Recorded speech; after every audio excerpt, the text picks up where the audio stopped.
Jesse, what a game from the boys.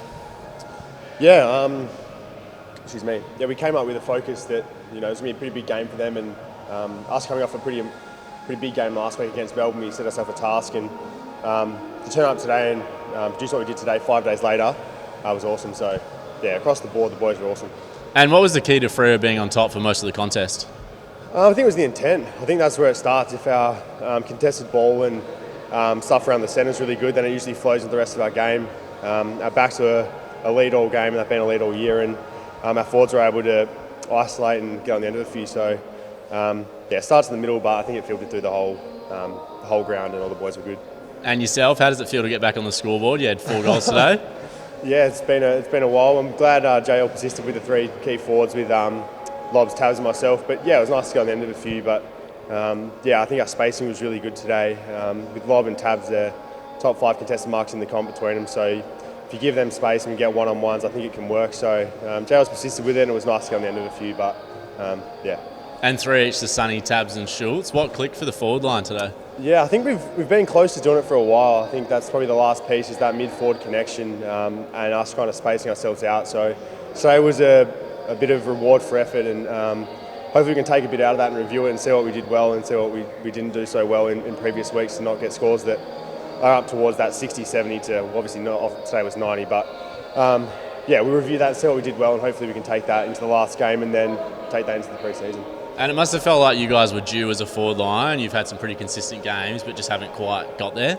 Yeah, like I said, the mid-forward connection was probably the last little piece. I think against Richmond we dominated them in the clearances, but weren't able to just get that last piece of the puzzle, whether it was a lead-up or maybe me and Lobby were flying for the same ball, whereas today we put a bit of an emphasis on it. I mean, we spoke with Jalen and had a good review of Richmond, and then last week, and like I said, we were able to just fight our own battles, which as a forward line you want. We weren't flying for the same ball, and we got Sonny up there in ripping form, who just wins one-on-ones, and Tabs and Lobby mark and everything. So if we can get that spacing right, it's a really dangerous forward line. And now you came out the side due to injury and then kind of had to battle your way back in. What did you work on during that time? Yeah, it was tough. I got injured, and then the boys were playing pretty well at home, so I missed all the Optus games, which was devastating. But I was down in the twos, and we weren't playing especially well, and I was kind of just trying to listen to JL. It's quality over quantity. I wasn't getting too many looks at it, but he just wanted to see, working defensively and offensively, putting time into both sides of my game. And it took me a while to get back in, but when I came in, I kind of just had a real simple focus, and still a long way to go before we're, an elite forward line, and I'm probably still not quite the form I like, but today was a step forward. And no real standouts in the midfield. That's certainly a good thing to have so many contributors. Yeah, I think that's been consistent all year. Not just relying on Fife, although he's having a ripping year.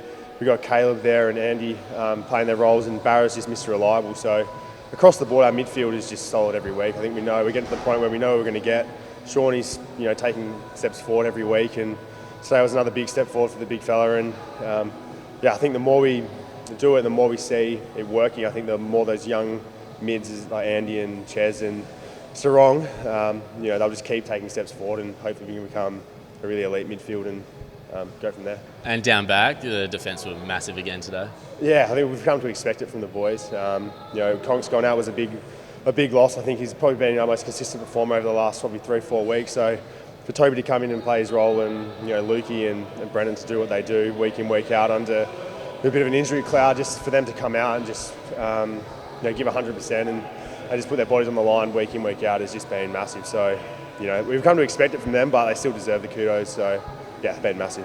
And as you mentioned, Watson came in for Conker. What did you make of Toby's efforts today? He took some great intercepts. Yeah, I spent a few weeks with Toby in the twos, so it was really good to see him come in with a bit of confidence. He's been doing that since he's got to the club. He's backed himself in, and he'll throw himself at any ball, which is kind of what our backline's known for at the moment. So for him to come in and fill that void that when Conks was out was awesome. So he'll take a lot of confidence out of this game, whether Conks comes back next week or what. But yeah, it was a massive step forward for him, and yeah.